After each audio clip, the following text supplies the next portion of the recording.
Was anybody, let me see your hands again. You were here for all the sessions, right? So that means you were here for my wife's session.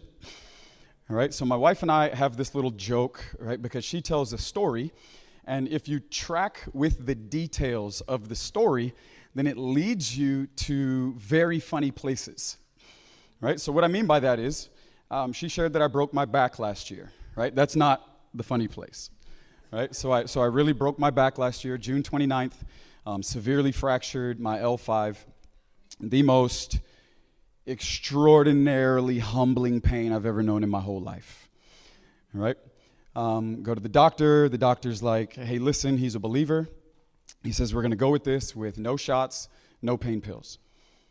He's like, man, because you know what happens. He said, if you get the shots and the pain pills, you're going to leave here thinking that you feel better than you actually are. And in most instances, you're going to begin to make moves that you shouldn't be making. Right? He said, I need you for the next 2 weeks. He said, give me 2 weeks. It was a total setup. But he said, give me 2 weeks. He said, I need you to be sensitive to the boundaries. He said, because when you go home, if you try to move and do something and it hurts, the first thing that you're going to think is, that hurts, right? So don't do that. He's like, I need you to be aware of the boundaries. He said, because I see it all the time.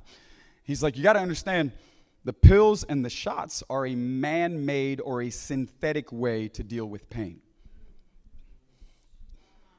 He said, so you numb what's broken, and you go home thinking that you're better than you actually are, but you're not actually whole. You're in the process of being healed. And he said, and what happens in most cases is because people aren't sensitive to the boundaries, they make moves that they shouldn't be making, because they are unaware of how those moves are actually creating complications towards the journey of healing and becoming whole. He said, and then I see people that come back regularly. He said, they come back all the time. He's like, we pump them with shots, we give them the pills, they go home, then they come back. And now they have compound issues because they thought that they felt better than they actually were, and they weren't sensitive to not make moves that they shouldn't have been making while they were on the journey of being healed or healing. And he said, now they have issues in a compounded way. He said, and a lot of times what ends up happening is because people just are totally oblivious and they'd rather go the synthetic way. He said, then they spend a lifetime having to make accommodations for things that are still broken. They're not healed or whole the way that they should have been. And so now they have to set their life up in order to cater to, or in order to make accommodation for, or in order to cover up things that they know they didn't actually deal with the right way. And I'm sitting in the office and I was like, bro, if this dude has an organ player, like I'm gonna be the first one, right? Like, I mean, if he just starts hitting to play, like it's one of those. And I was like, man, if he hits it, I'm the first one, right? Like I'm sitting in the doctor's office, and I was like, okay, Lord, yeah, all right, I hear you. All right. So no shots, right? No pills, and so I go home. For 2 weeks, the most humbling pain I've ever known in my life. And we'll talk about humility in just a few moments. The most humbling pain I've ever known in my whole life, right? No BLT. It's not bacon, lettuce, and tomato, right? That's no bending, leaning, or twisting, right? Not even this, like... Right, you were like, man, you got a broken back and no BLT? Like, you can't even eat? Like, what is it about bacon? No. No bending, leaning, or twisting. And so I'm at home, right? Can't put my own socks on, can't put my own underwear on. Like, my wife is helping me with stuff. My kids are helping me. They understand, like, Dad is humbled. Right? And I'm humbled because I'm not able to do things the way that I want to. I'm humbled because I'm not able to present myself in a strong way like I would prefer to. I'm humbled by the process that I'm going through, and it has broken me down. Again, the most humbling pain I've ever known. But what I didn't understand is that it was somewhat of a divine setup. He said, give me 2 weeks. 2 weeks later, I was sitting in a church gathering in Orlando. It was a house church meeting. My wife and I planted a house church in Orlando 6 years ago that's become now like a collection of house churches. And we were in one of the gatherings on a Sunday morning, and during worship, a word of healing came out. Right? You don't need like a strong prophetic gift to know if you got to do with a broken back in the meeting. Right? And so a word of healing came up, and they felt to rally around me and lay hands on me. And so they did. And day by day, I started feeling a little bit better and better, to the point where 7 days later, now granted, my back's been broke for 2 weeks. x-rays, no shots, no pills. 2 weeks into it, they lay hands on me. 7 days later, I am a brand new person, right? So much so that I got up, and you would have to understand my personality a little bit. So I get up on Sunday, and I'm like, babe, I'm telling you, like, I feel so much better. And she's like, well, what are you going to do? I was like, it's like, I feel so good that it's messing with me mentally. Like, I think I'm losing my mind. But I know I can do things that I shouldn't be able to do. And she's like, well, what are you going to do? And I was like, well, I'm going to conquer this thing mentally. I'm going to test it. And she's like, well, what does that mean? I was like, I'll be back. All right, so I get dressed, not like dress. I get dressed like in gym type attire. I jog a 5K in my neighborhood, do a bunch of pull-ups, a bunch of push-ups and lunges and like all kinds of crazy stuff. I come into the meeting, right? I testify in the meeting. Like, man, y'all prayed for me last Sunday. Like, I'm feeling better. Everybody's like, oh, you're feeling better? I'm like, no, let me tell you how better I'm feeling. And then I share what I've done over the course of the morning. And people are like, there's no way. Like, dude, you had a broken back last week, right? So I go to the doctor. This has nothing to do with what I'm going to share in a few moments. So I go to the doctor, and he's like, man, so this is Monday. And he's like, man, so how are you feeling? And I was like, well, I'm feeling pretty good. And he's like, really? So, like, have you tried to do anything? Like, have you tried to, like, progress in your movements? Now let me just tell you where I was at. They were forecasting 6 months minimum for me to be able to stretch again. Right? 6 months minimum. Six to 8 months is what they said. I used the shorter side. 6 to 8 months for me to be able to stretch again. Now, that's just simple bending and things of that nature. And so he's like, so what have you tried to do? And I was like, well, yesterday, I jogged a 5K and, man, like did a whole bunch of workout stuff, and he erupts laughing in the office. Now, he's a believer, and the way that he tried to encourage me the day that I came in and my back was broke is he used to be a soccer player for the Puerto Rican Olympic team.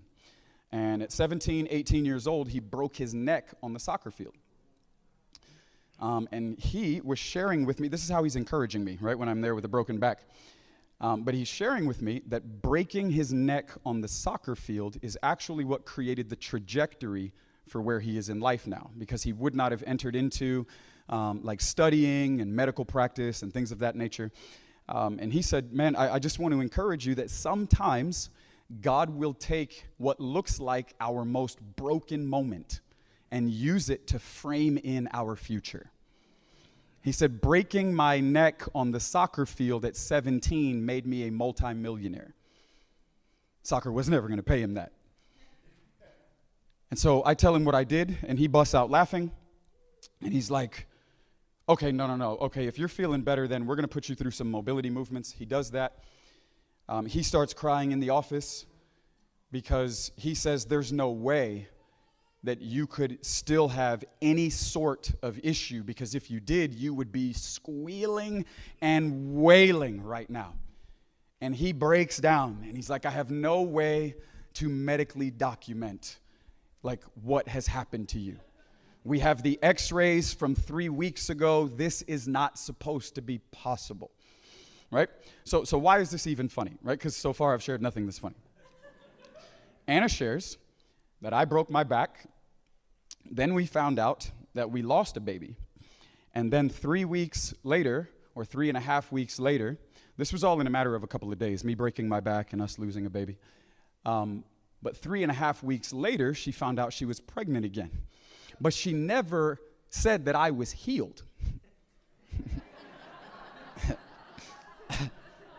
It's like, bro, with a broken back? Like, I'm like, no, not with a broken back. Like I was healed. And you know, every evangelist, like do something you couldn't do, right? Like, test it out, you know what I mean? Like,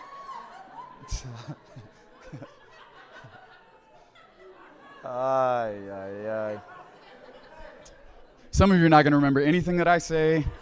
That's the only thing. You'll be like, man, this dude had a broken back. Let's do this. Open to Philippians chapter 2. Open to Philippians chapter 2.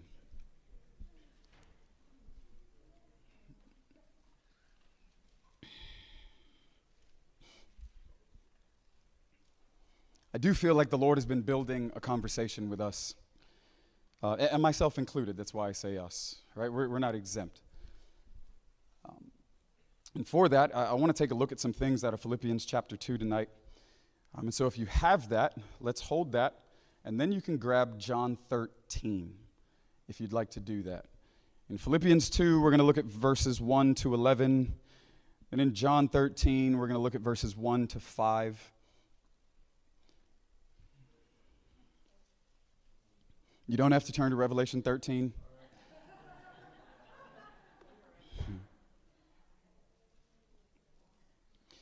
All right, so Philippians chapter 2, 1 to 11. We're going to take a look at an exhortation that Paul gives. I'm looking at it in the NASB, although I'll reference several translations because it fills out, or it makes the language more robust, if you would. Different translations have different wording, and so the different angles of the point that's being made. And then also for John 13, verses 1 to 5. Because I really felt in my heart tonight to share with us, or to attempt to unpack in what might seem like a minimal way, the thought that God is humble.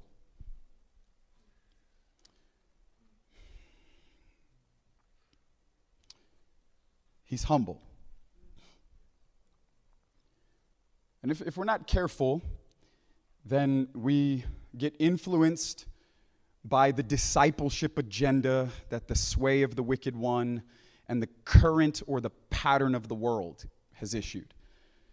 And if we're not careful, then we end up getting conditioned, right, by the system of the age and the ways of the world.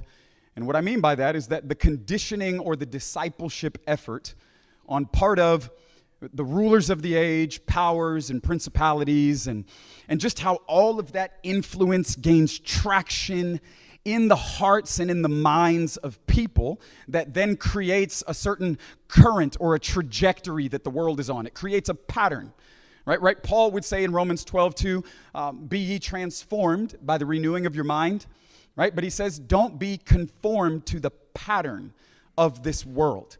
So he's speaking to believers there, right? The idea is in Romans 12 is it's believers. He's not just talking to people that are in the world, right? We expect people that are in the world to act like they're in the world, like we get that. But Paul is saying that there's a sway of the wicked one, right? This 1 John 5:19, where John says, beloved, we know that the whole world is under the sway of the wicked one. Right, the whole world, right? In Ephesians 2, Paul uses the language of the tyranny of the powers of the air. He says at one point, this is where we all lived.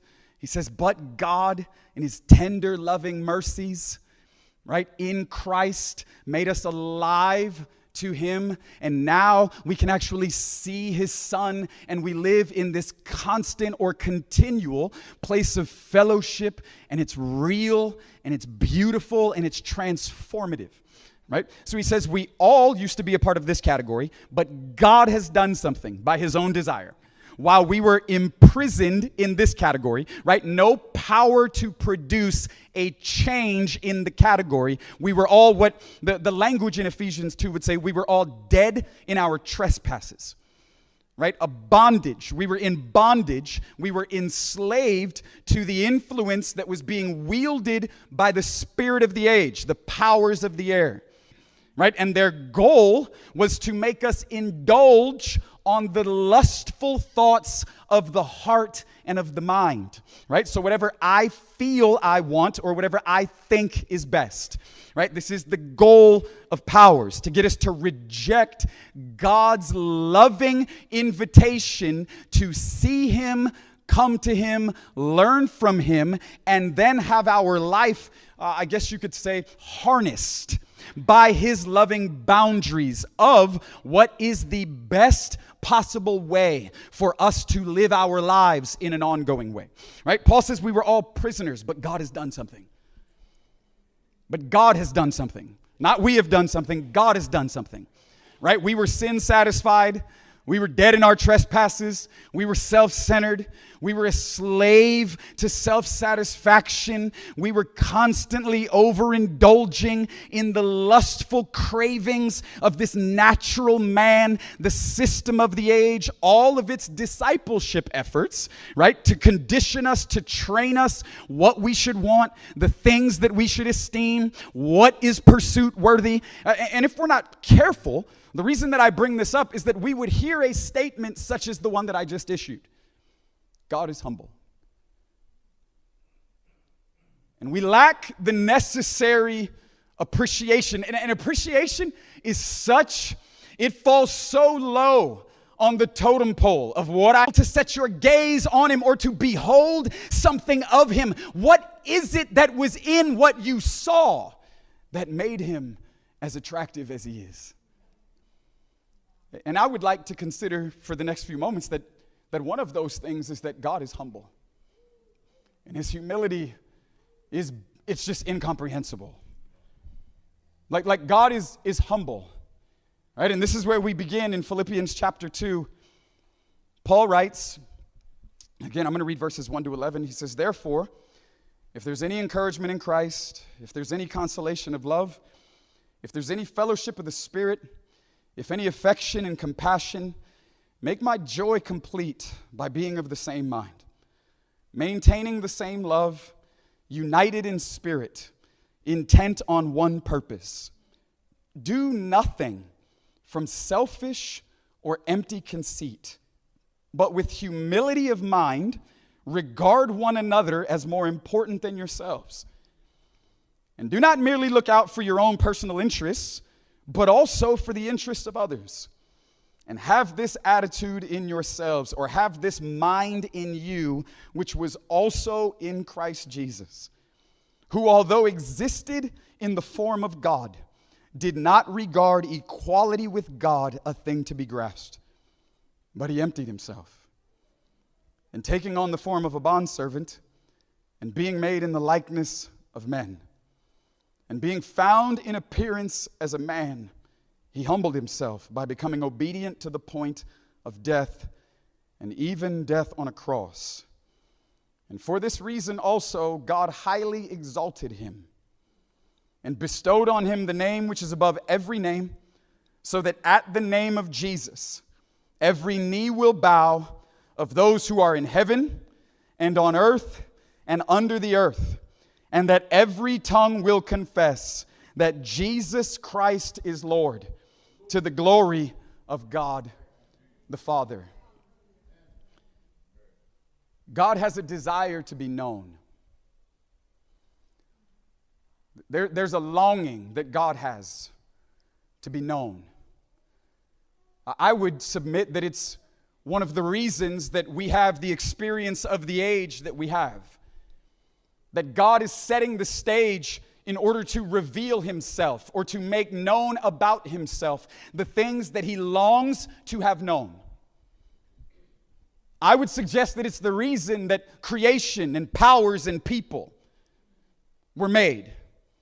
That it's one of the reasons that this time period, that this age, right? We understand we're leaning in towards the end of the age, where time will climax and it will come to an end, it will come to a close, where the sign of the Son of Man will appear in the sky, and the return of the King as he comes riding upon the clouds. And that great Revelation 21, he will abolish death, he will right every wrong, he will wipe every teary eye dry. And it will be said in those days that God dwells in the midst of his people. So we understand that we're coming towards the end of the age. But I would suggest and I would submit to you that one of the primary reasons that this age as we know it even exists is because God longs to be known.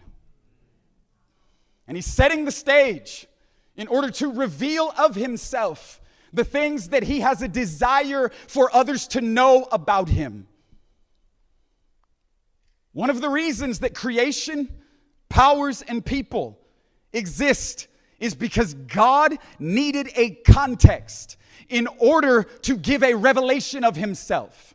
That until the moment where the opportunity presented itself, there was not a clear understanding of an aspect of his nature that he longed to reveal to others. Right? Through the journeying in the scriptures, we have these beautiful moments where it seems as if the heavens are cracked and we get to glimpse into these throne room visitations, these moments of glory. Right, Ezekiel 1, he says, out by the river, this day, this year, this person and king, these people were around. He says, man, the heavens were opened, and I was taken into visions of God. And Ezekiel sees creatures. Ezekiel sees a throne. He sees fire. He sees a crystal sea. He sees jewels and gems and a wheel inside of a wheel, and there's so much majesty and glory and splendor, and there's a throne because God is enthroned, right? And we're okay with the God that is all-powerful, right? We're okay with the God that's enthroned. We're okay with the God that brings judgment. We're okay with the God that issues sentences to those that are living in wrong ways or out of the boundaries of his desires and his leadership. We seem to be fine with that. Right, Isaiah, in the year that King Uzziah died, in chapter 6, he says, I saw the Lord, and he was high and lifted up, and the train of his robe filled the temple, and there was glory, and there was smoke, and there was angels, and all the host of heaven erupting, holy, holy, holy. There's nothing like you. In Revelation 4, once again, as John is caught up, right, the revelatory door opens. Come up here, and I want to show you things. And of the things that John gets to gaze upon, he sees one seated on a throne. And he sees that elders and angels and creatures and the host of heaven, they rally around the one that's enthroned. And they worship him day and night, whatever that means in eternity. And they sing the same song because they haven't gotten bored. They sing the same song because it's the only thing that comes out of them when they get to look upon this one. It's the only thing that they know to say, right? And we understand in the mindset, like the way that you would like try to severely emphasize a word or a point is you would say something in a repetitious way. You would say the same word 3 times in a row. It would be like in a text, all caps and like a couple of exclamation points. Right, where you get the point, like, oh, okay, like, oh, man, it's in all caps. Like, I can imagine, like, you're yelling on the other side. So they would say the same word, but they would say it 3 times in a row. And it would be like the ultimate way to try to make your point and to say what you're saying. Holy, holy, holy. We've never seen anything like you. You are so other than, you are so set apart. You are so wonderful. You are so beautiful. You are so glorious. We are trying to communicate, but words fall short. They lack the necessary substance for us to be able to effectively communicate to others what it is that we feel whenever we see what you've allowed us to see. Holy, holy, holy. Isaiah would say it this way. Later in chapter 55, he would say, you're just not like us. Your ways are not our ways. Your thoughts are not our thoughts. You are so other than. You're just not like us. And praise God, because that's actually really good news. That is good news. Right? That's great news, as a matter of fact. That he's not like us, that he's not trying to be like us, but in fact, he's trying to make us more like him, which is the good news, because I'm really glad that you are not the goal. Right? I'm really glad that I'm not the goal. Right? I'm glad that he is the goal, and that he is so satisfied, he's so secure. He's not secure in a way that he's into himself, in an arrogant, self-inflated, self-appraisal, prideful, vain type of way. No, he's none of these things. He's humble. He's humble. And because he's humble, he understands that he's the goal. And because he's humble, he longs to reveal himself so that everything that he reveals himself to can better from what is being revealed of himself. Because God understands the best possible thing that could happen to you or to me is for him to reveal himself to us. The best possible thing that could happen to you is for him to reveal of himself to you something that he longs for you to know or to see in him or about him. God is humble. And by humble, I don't mean the worldly definition, which is to lower in stature or value or to diminish in value or like a depreciation that happens over time, right? It's not like the humbled little broken offering that you bring. No, it's none of these things because again, it's not the world's idea of what humility is. It's not the world's conditioning attempt to recognize what humble actually looks like. When I say that God is humble, I'm not saying that he has depreciated over time. That's not what I'm saying. When I say that God is humble, this is what I mean. He is at all times self-sacrificing through radical love and generosity. At all times. At all times, God is self-sacrificing. At all times, he is always giving of himself or sacrificing himself through radical love and generosity, and not just with no point or end or agenda, but in order to serve and better others. God is humble. He's so humble, he understands the best thing that he could do is give of himself to others. Because it's through the giving of himself to others that others actually become better than they actually are. And this is what Paul is beginning to communicate in Philippians 2. And he gives us some extraordinary language. He says, God is humble. We read over it so quickly that oftentimes we don't catch the necessary, the traction that we should by what's actually being communicated. He says that God is humble because God came into the human story. He came into the human story. Right? The psalmist writes, right? He humbles himself to come down and to look upon the things in the heavens. Right? He humbles himself. If God humbles himself to look upon the things in the heavens, then how humble does God actually have to be to enter into the human story? Because he just doesn't enter into the human story in a way where he comes and flexes his might and his deity. No. He's too humble for that. But he enters into the timeline of history. And it's such an epic event that it literally cuts all of time into two time periods. God revealing himself as a man in the person of Jesus cuts the timeline of history into two parts.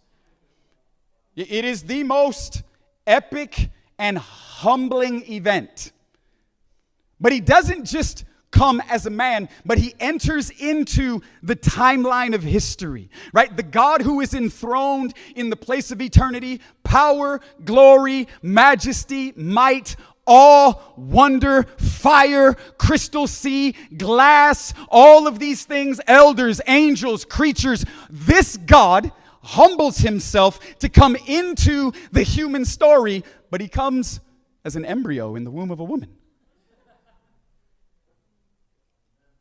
In the most humbling possible way that you can enter into the equation, God comes. And he says that he came in the likeness of a man. Are you saying that God will become a man? That this infinite, immortal God is going to humble himself to actually become one of the creatures that he has formed? That God would reduce himself down to enter into the human equation but not just as a God, meaning like something superior to the rest of us, but that he would come as one of us. That he would reduce himself down to enter into the human story in a human vehicle. That he would present himself in the human, that the creature that he has formed. This is what you're telling me. This is what I'm telling you. But as if that wasn't humbling enough, he continued to look for lower and lower and lower places. Because I would suggest to you that in God being self-sacrificing, through radical love and generosity, that he's always seeking out the lowest place among us in order to serve his desires for us. That God is lowly. God is lowly. He's kind. He's gracious. He's compassionate. He's tender. He's humble. And he's so humble that he's the only person that can say he's humble and have it actually be right. Right? Matthew 11:28, come to me. Right? All of you who are weary, all of you who are burdened, all of you that are tired of trying to do it your own way, come to me. He says, learn from me. Right? Take my yoke upon you. My yoke is easy. My burden is light. He says, for I am gentle and I'm humble. Come to me and learn from me because I'm humble. Who says this? For real. Like, who is so humble and knows that they are so humble that would dare suggest to you that the best thing that could happen to you is that you would come close enough to see him, and not just to see him, but to learn from him? Who is humble enough to say, the best thing that I could do for you is make myself accessible to you? That's the best thing that could happen to you. Because if I make myself accessible to you, and if I reveal what I am to you, if I disclose myself to you, if I let you catch a glimpse, if I let my life be unveiled, if you look deeply into me, gaze and behold, it's actually the best thing that could happen for you. And I'm humble enough to tell you that. I'm humble enough to let you know the best thing that you need is to learn from me. Because again, we've been predestined to be conformed to the image of his son. Right? This Romans 8:29, predestination. We've been predestined to be conformed to the image of his son. Because Jesus has become the pattern. And in looking or in beholding the one who is now the pattern, we find the power for our Passover, our deliverance and our exodus. When we see in him something that is so other than what we are. But God is not just presenting his son to cover the history of your own walk with the Lord. Then you will quickly realize that he is not trying to cater to, at times, your inaccurate assumptions about who he is or what he is. Because again, he's secure. And because he's secure, he doesn't have this tension where if you think something about him that's not accurate, he immediately has to rush in and try to fix it. Because that would be insecure. Because insecurity says, I can't let you think something about me or say something about me that's not accurate with the way that I want others to think about me or talk about me, because it bothers me more than it actually bothers you. And so with it bothering me, I now have to rush in and fix those things so that you can think about me right or talk about me right. And if you look back over the history of your walk, this is just not the way that it is. Have you ever had a circumstance in your life where you were like, man, Lord, based off of what I know about you, or based off of the way that I think about you, right? I thought you would have done this in this situation. Right? Nobody? Right? Because we do. We develop these assumptions. We begin to form these ideas and these opinions. Well, if you're God, then you'll say this. If you're God, then you'll intervene this way. If you're God, then you'll do this. And at times, those expectations lead us off this massive cliff of disillusionment and disappointment whenever our idea of who we want God to be is not the God that he actually reveals himself to be.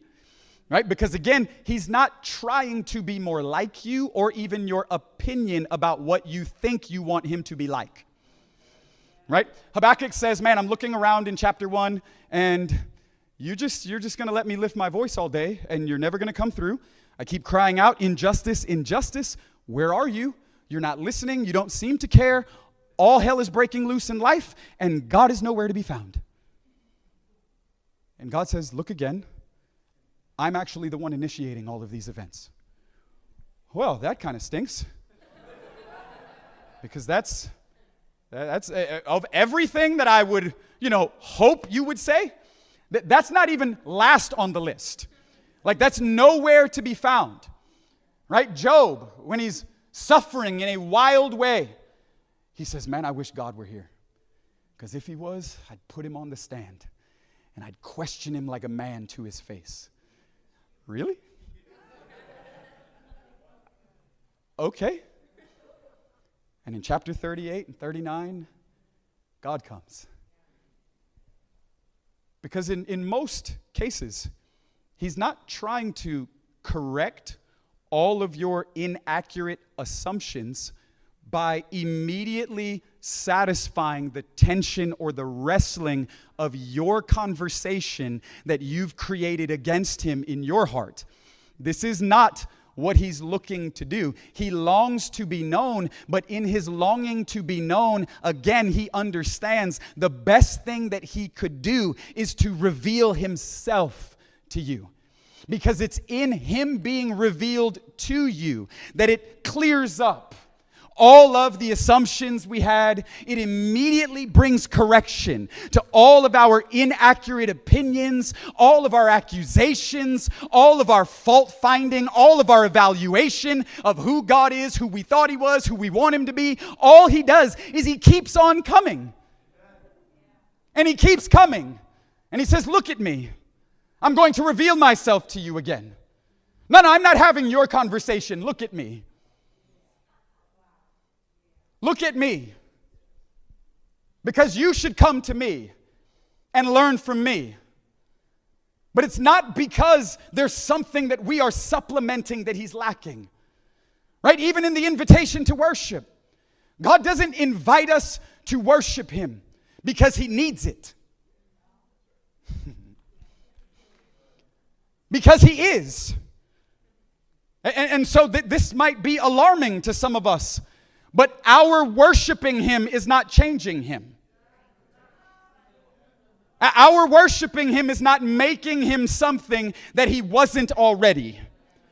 Right? Our devotion to him is not twisting his arm and transforming him over time to be something more like what we want him to be. No, he is.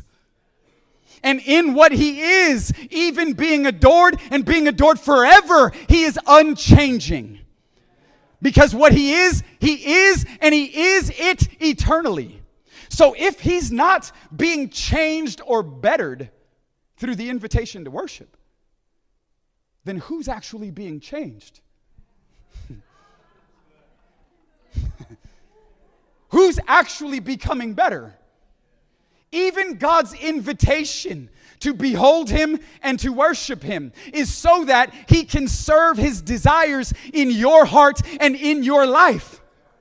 He is serving you by inviting you to behold him and to worship him. Because he knows if you can ever just catch a glimpse of what it is that he himself is revealing, it's going to change everything about you. And Paul says he comes into the human story as a man. I mean, as baffling as that is. But he's not just entering in, humbling himself in a human vehicle. But even while a man, he's looking for the lowest place. He's intentionally looking for and choosing the lowest place. Again, because I would suggest God was longing for a context in order to reveal something about himself that had not yet had the proper stage for it to be revealed the way that he wanted it to be known.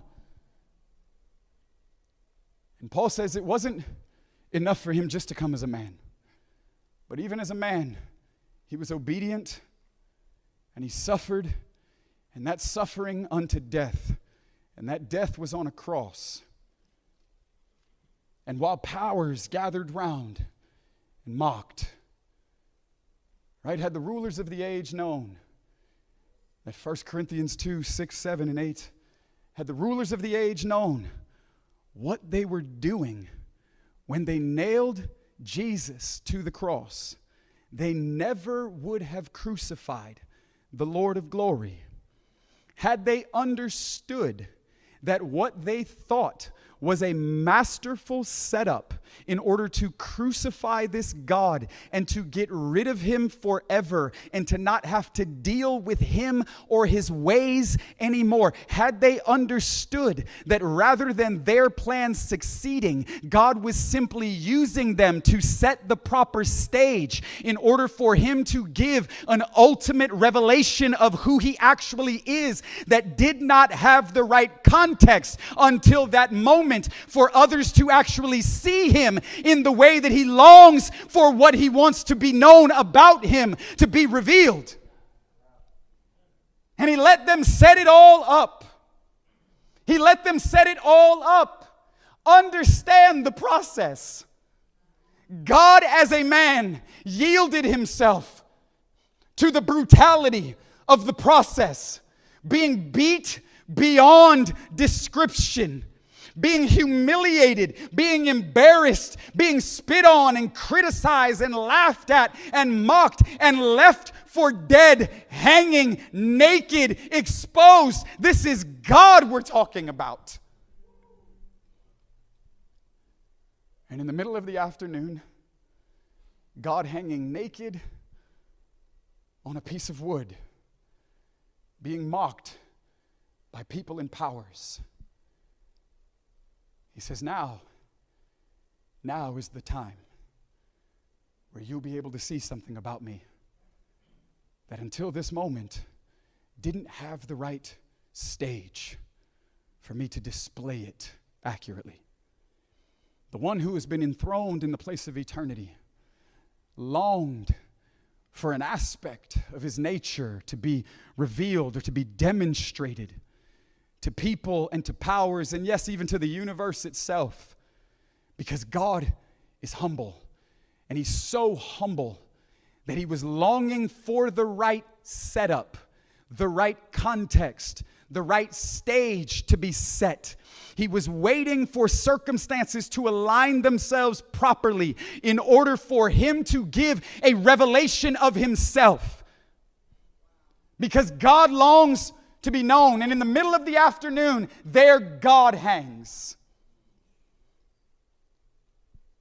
Despised, embarrassed, humiliated. You see, when we think of being humbled, we think of being humiliated by something. And in fact, it's actually why in most cases we resist it.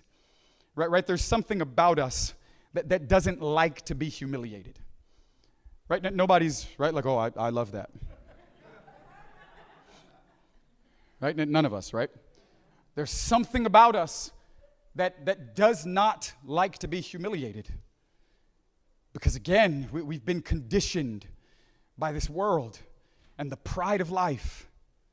Right? It despises humiliation. Because we long to give the right image. We want to be presentable before people.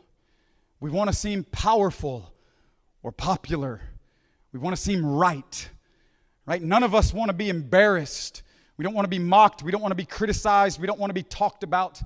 Right? We don't want to be abandoned or betrayed because it leaves us feeling humiliated. But here God hangs. And he hangs in humiliation because he's actually so satisfied in who he is that he understands that he's not defined by the terms or the association of the world and its ways, nor is he trying to cater to what we think is appealing or the demands that we make. Here he hangs, humiliated for all to see. And he's giving a revelation of himself. I'm humble. Look at me. I'm so humble that I would be willing to set the stage, to demonstrate my humility in real time. In real time, I would be willing to set the stage, to demonstrate my humility, to give of my own life, to sacrifice of myself in radical love and generosity. And I would be willing to do it in hopes that it would crack the calloused heart of enemies and foes and rebels and betrayers and mockers and criticizers. He's not setting the stage in order to lay himself out there for those that are actually worthy of such a display. Right? He's not setting the stage or preparing the context so that he can demonstrate this humility to those that at least deserve it. Who are you, Lord? Who is this King of glory?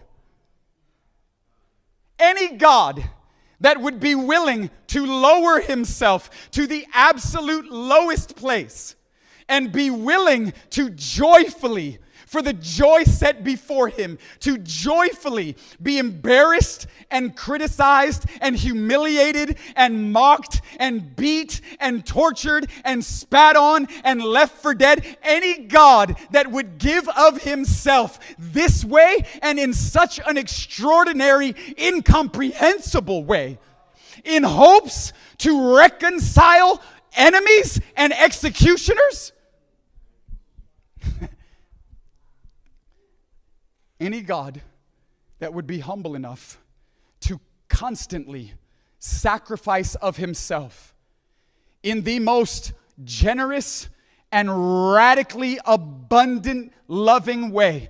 Any God that would be willing to give and give and give of himself in hopes that through what he is revealing about himself, in hopes that that revelation of himself would be all the means necessary to crack the calloused heart of a rebel, of an independent, of one who is hostile in nature towards their idea of God. Yeah, I know that you have a lot of ideas about me, but this is what I'm going to do in order to satisfy that.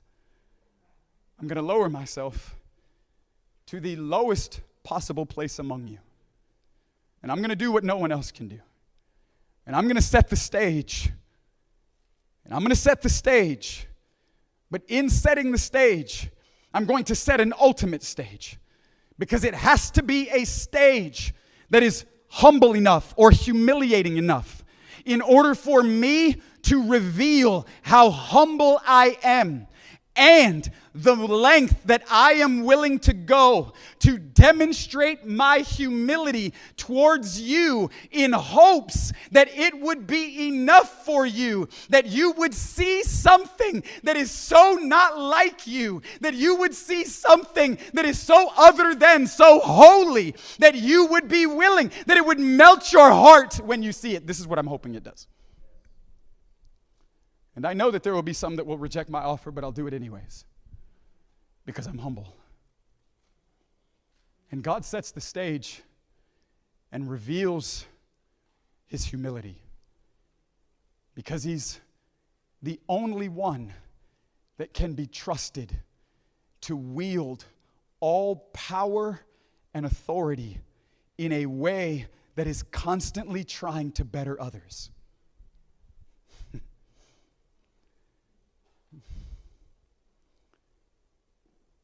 He's constantly wielding power and authority, trying to make others better than they are.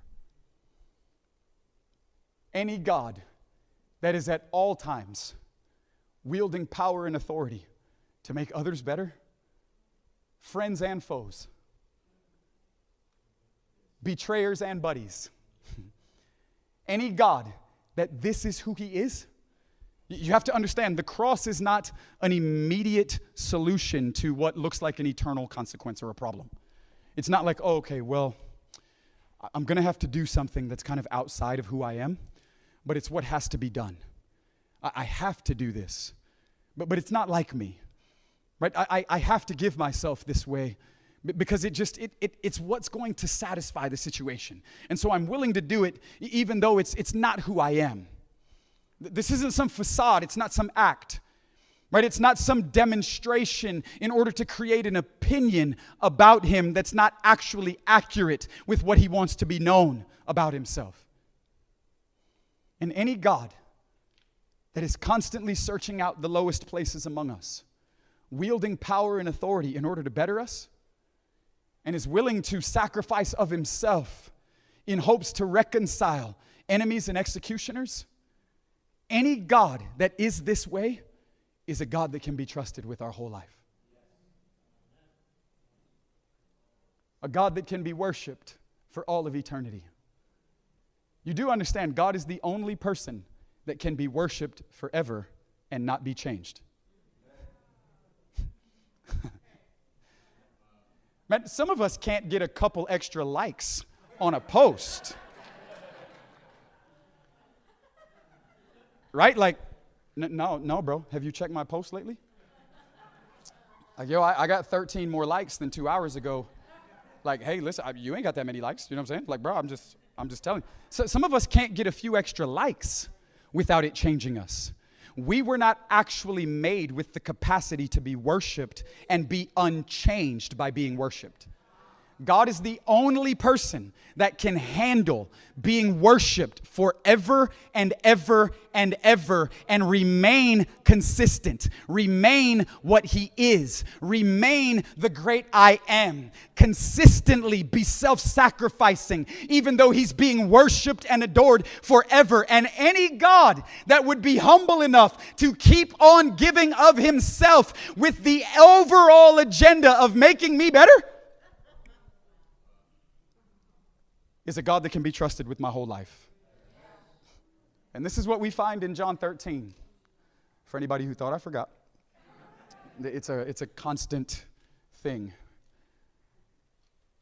In John 13, we have the last moments, most believe, before Jesus is going to be handed over. Right? He's willingly giving himself to the process. No man takes my life from me. The Father's given me power to lay it down. So he's about to give himself to a process that he knows is going to humiliate him beyond belief. And he's about to give himself to that.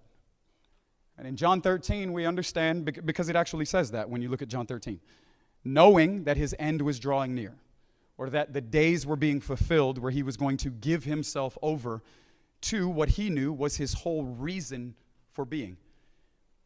Again, I would suggest that one of the purposes of the age is so that God could reveal himself in the person of Jesus and then give an extraordinary witness of himself in the person of Jesus.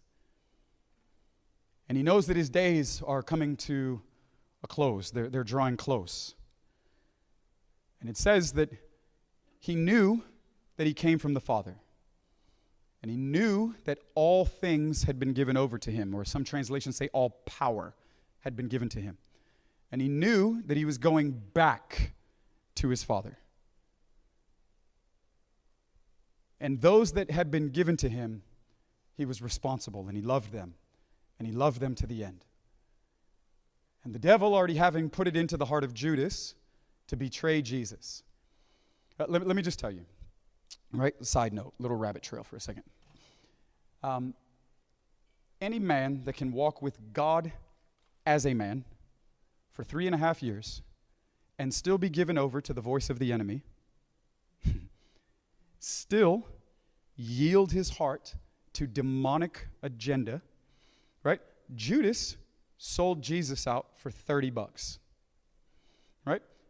You might be an incredible friend. right? But if Judas, walking with Jesus, was still prone to the voice of the enemy and chose to give himself to what that voice was inspiring him to do, there's just going to be people at times that you give yourself to, do everything that you know to do, to love them, to serve them, to be self-sacrificing, radical love and generosity, to just keep on giving yourself. There's going to be people at times that just do wildly absurd things that don't make any sense. They're out there. And there's plenty of them. And if Jesus' life was not preserved from such a one, then I would suggest just ready your heart.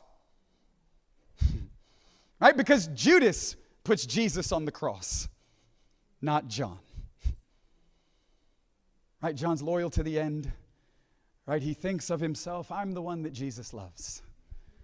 I am the disciple that Jesus loves. He writes it about himself. It's amazing. We should all know that about ourselves. I'm not mocking. It's amazing. It's actually fantastic. But John doesn't put Jesus on the cross. Judas does. Right? And so Jesus is there. And it says he knows that his days are coming to a close. He knows where he's come from. He knows he has all power. And he knows where he's going back.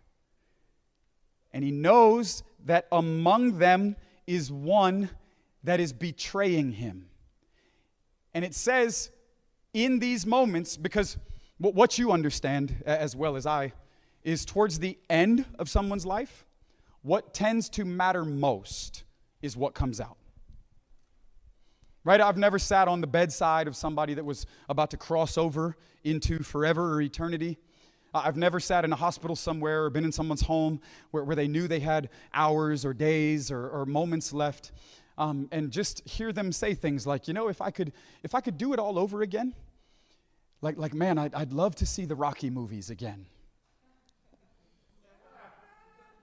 Like if I could do it all over again, man, I'd have spent more time at my favorite Chinese spot. No, like typically what happens is at the end, there's a reflection or an overall consideration of what matters most. And what matters most tends to come up.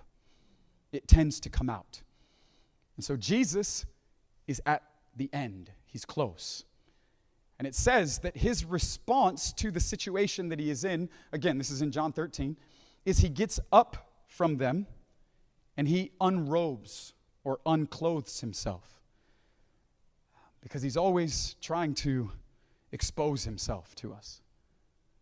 He wants to be known as he is and to be known rightly.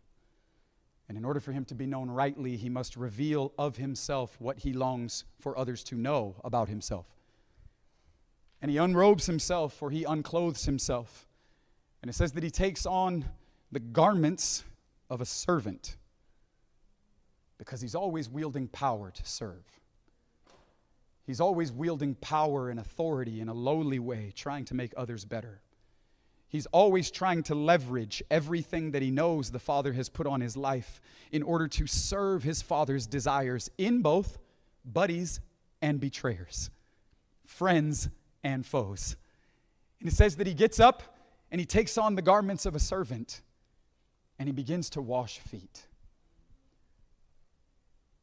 What does God as a man do in the remaining few moments that he has as a free man?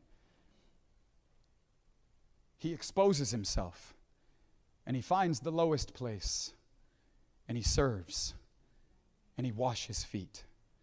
And it's important that we understand what John is communicating because he says he knows where he came from, he knows that he has all power, and he knows where he's going back to. I would call this security. He's secure in his identity. And because he's secure in his identity, it implies he's not insecure. He's secure. He knows who he is.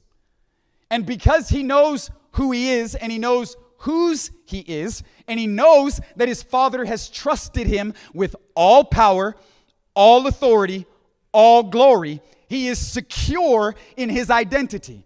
And because he is secure in his identity, he can be trusted with any and every activity.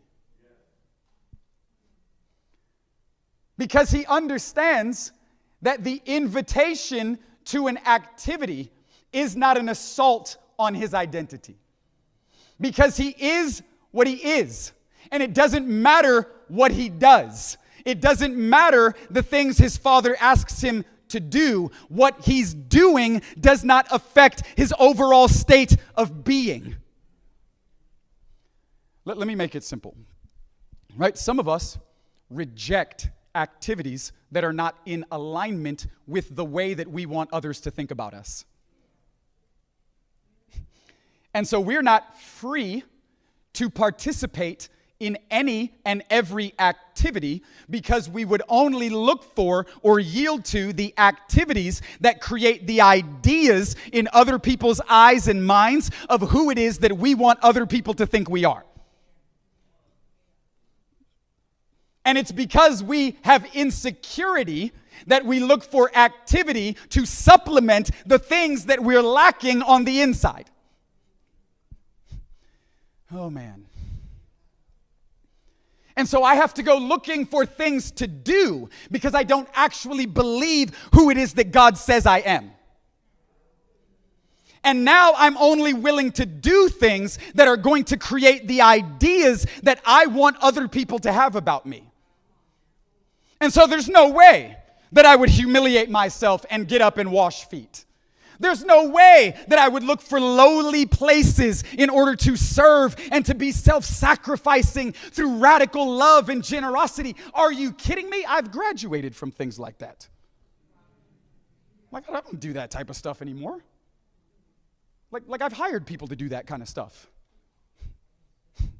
That's beneath my pay grade now. But Jesus is free. And he's so free that he can do anything his Father asks him for. I delight to do your will because I know who I am. I know that I have all power. And I know where I'm going back. And it doesn't matter the things that my Father asks me to do, even if in the eyes of others it's embarrassing. Even if in the eyes of others it's humiliating. Even if it seems in the eyes of others that I'm being belittled. Because I understand that even the littlest, most humiliating things that my Father might ask me to do does not belittle me or diminish me or depreciate me at all. Because I know who I am and what I am, and I am that I am, and the is what he is, and the is doesn't change by what the is does. And so he gets up, and he's okay to wash feet. But he's not just washing the feet of friends. He's washing the feet of foes. Because again, God is constantly setting the stage to give a witness of himself in hopes that the humility that is on display would be powerful enough and provisionary enough in order to crack the calloused heart of any rebel. And he begins to wash feet. Because again, his activity is not an assault on his identity. And any of us that perceive activities that God invites us to as an assault on our identity, there are ways that we will refuse giving ourselves over to the Lord. Because at times, he asks us to do things that are embarrassing. I remember a few years ago, I was on a longer fast. I'm sharing the details of the story because they're just what they are. I was on a longer fast, and I was in a fast, and I heard the Lord say, "Will you give me 2019?" And this would have been September of 2018. I remember the day. I remember where I was. I was laying in my bed. I was trying to go to sleep. I just had my thoughts on the Lord, trying to just be attentive even before going to sleep. And this has to happen super fast because I have the gift of sleep. And I can fall asleep anywhere, anytime. Like, it don't take much. Anna's always like, I don't know how you do that. And I'm like, I just close my eyes. Like, I don't know how you not do that. And as I was laying there, I heard the Lord say, will you give me 2019? And I knew exactly what he was asking for. I knew exactly what he wanted. He was asking me to do a 2019 Daniel fast. Right? And I'm just going to be honest. It hurt my feelings. It hurt my feelings. I mean, like, in a very severe way. Like, I was hurt in a place, like, deep on the inside. And to be honest, I wasn't so offended by what he was inviting me into because, like, I'm just into meat that much. If we're going to be honest, it was more of a vain thing. Because the meat is a means to an end, right? So I used to be in the fitness industry in a big-time way and like a CrossFit competitor and all this crazy stuff. And so the meat isn't what matters, right? The meat is a means to an end. What matters is the results of a particular process. And meat is just a part of that. And if I'm going to be honest, I wasn't hurt because I couldn't eat meat anymore. I was hurt because I immediately understood that I would be giving myself to a process, like working out and things like that, and wouldn't be able to produce the results that I would normally get. And that I would for a year's time, right? Because just in my own heart, I was like, oh man, this is going to be bad. Like, man, well, what's the point then? Like if I'm not going to be able to do it, and like if I'm not going to be able to get the results, and the Lord was like, why does this matter to you so much? Right? Let me suggest. He knows the right buttons to push to unravel the whole thing. He's going to blow the whole thing up from the inside, in most cases, with one question, one invitation, which is a question, right? One question. God is masterful at communication, and he is a mastermind at issuing questions, right? Like, Adam, where are you? Jacob, what is your name? We're going to dig straight into the depths of what the real issue is and what actually matters, and we're just going to go straight, like, we're going to go all in, right? And I was like, man, like, this is tragic. Like, I'm going to be like this broken down. Like, man, like, what? Like, Lord, like, why would you ask me to do something like that? Like, I'm not going to be able to get the results from, like, working out? Like, and the Lord was like, then just don't work out all year. And I was like, man, whoa, like, this is escalating, like, so fast. Like, this is moving very much quicker than I wanted it to. Just don't work out at all then. And my idea of who I wanted to be was devastated. And I didn't even know it. I didn't know why it mattered as much to me as it did. Again, because until you know, you don't know. Right?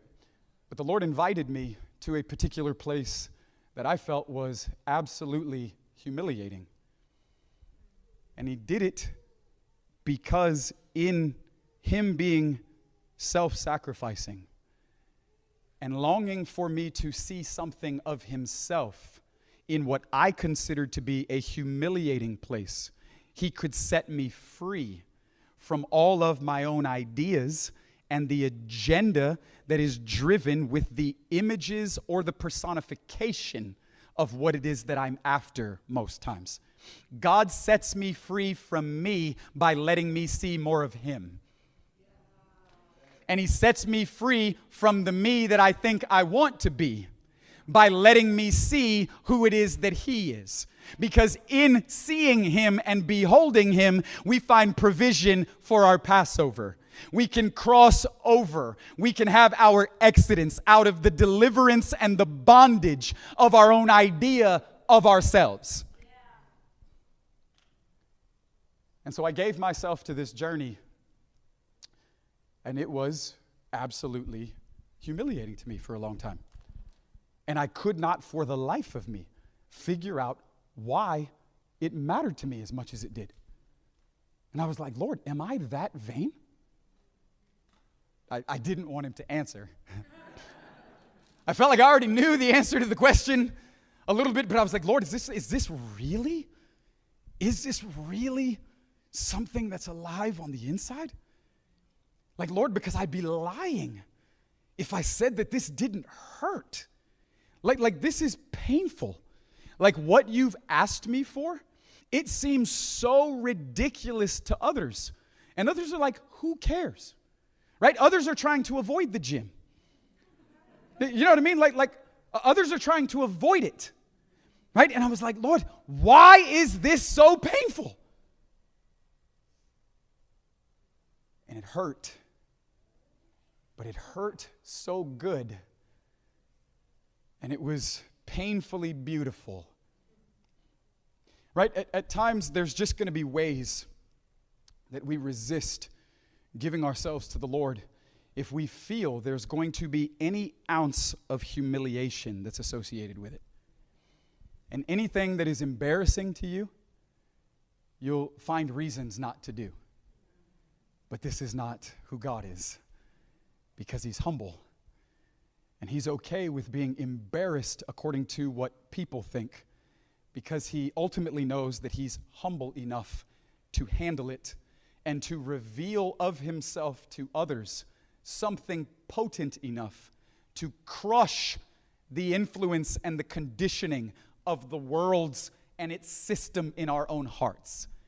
And Jesus is there, and he's washing feet, because he's okay to serve, and to serve to the lowest place, if it means that there would be one among them that would see something about who he is, to reconcile them back through his extravagant offering of humility and love. I'm actually in the process right now.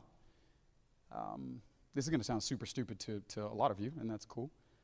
I'm actually in the process right now of growing my hair out the way that it was in my early 20s, which was super long, like down past my shoulders. And when the Lord said it to me, I was very troubled, because I was like, Lord, that's going to be embarrassing. Because anybody that's ever grown your hair out, you understand, there's this broke and busted phase you have to go through where there's no hope. There's nothing to do. You're out there. You're just exposed. Everybody can see the journey, right? The process and the way you're being processed, it's just out there. And I was like, Lord, this is going to be super embarrassing. And he said, to who? I was like, to me. And he said, are you embarrassed because you think I'm embarrassed? Or are you embarrassed because you feel others are going to be embarrassed for you when they see you, and it will create that sense of shame on you? And you won't be able to freely and joyfully give yourself to me in the ways that I'm asking you to give yourself to me, so long as these variety of insecurities are actually influencing the conversation on the inside. Right? Because he longs to give a revelation of himself that would deconstruct these variety of insecurities that in many times create the resistance from us being willing to fully give ourselves, because we're always considering how others will feel, what others will say, the effect that it's going to create.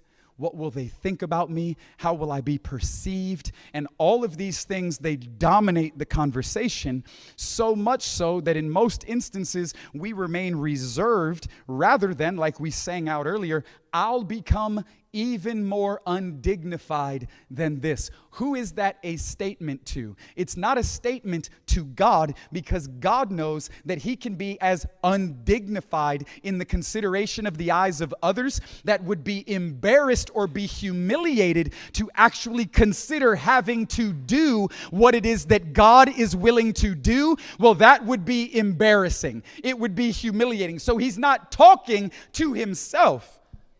But the idea is to you, and all of the justifications you have to not do what I'm asking you to do or be who I'm asking you to be, I'll become even more undignified than this, in hopes that through the offering of my own extravagant love, I might set you free from the system that dominates the conversation, so that you might actually be able to give yourself to me.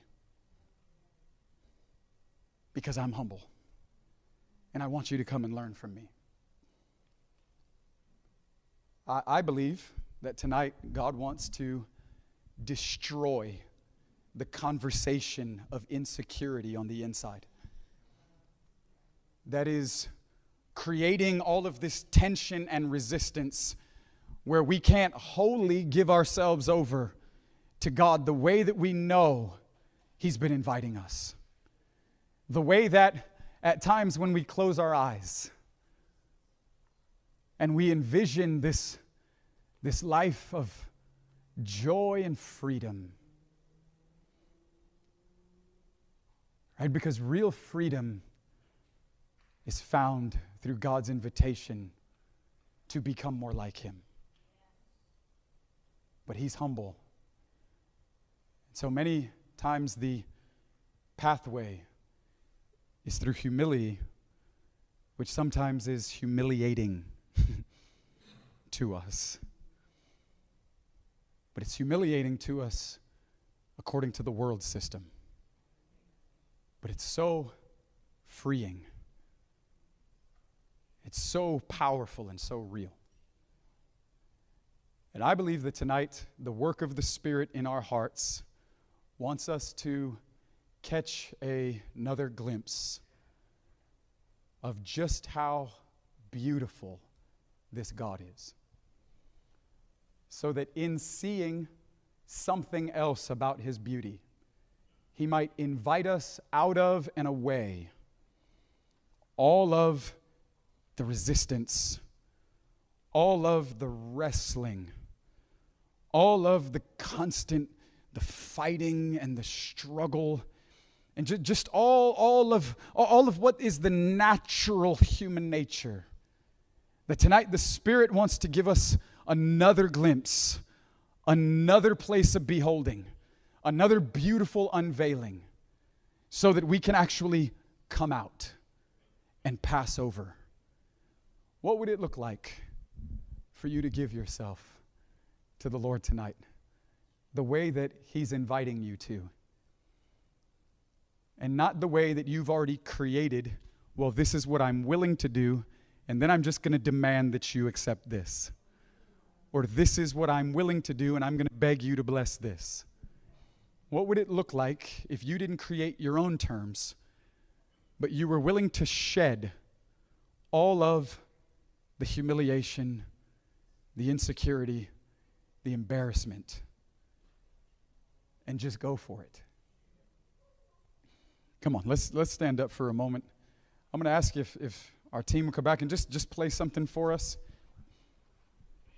I'm going to invite you to see him.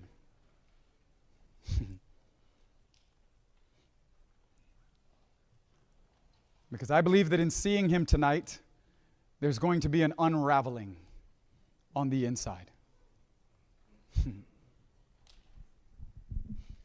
There's going to be an unraveling on the inside.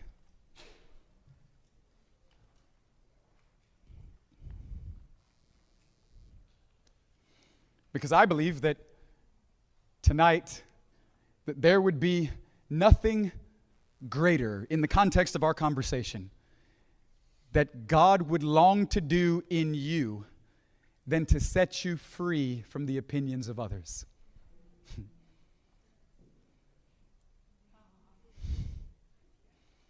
Where you would be free to be and to do. Where you would be free to be and to do. Because anybody who knows who they really are is free to do anything. I no longer demand a certain context. Well, God, if you're going to use me, you have to use me this way. You have to use me here. You can only do this with me. No. Anybody who's actually been freed in the way that I'm talking about is now free to do anything. Because you understand that there's no thing that is actually going to change who it is that you actually are.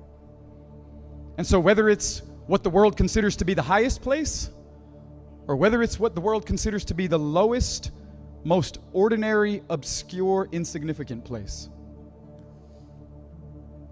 I'm willing to leverage everything about me and on me to serve others, to be self-sacrificing through radical love and generosity to make others better. Why? How could you do that? Because I know who I am.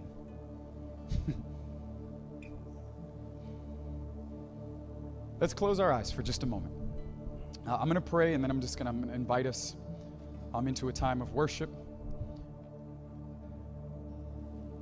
And I'm just going to believe that the Spirit has been doing and is going to accomplish the work of His desire in our hearts tonight.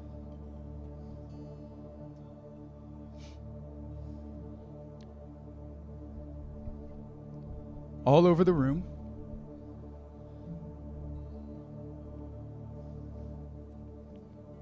I'm asking you, Lord, to touch our hearts.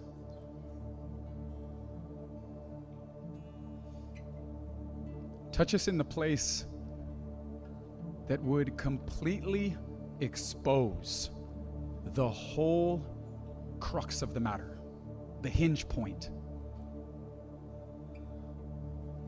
the motivations for why we do what we do, for why we give the idea of who we are to others the way that we do.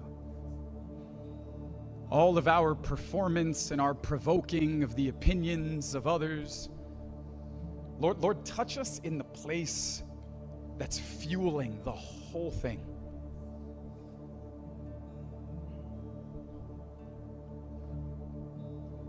We want to learn from you tonight, Lord. You're humble.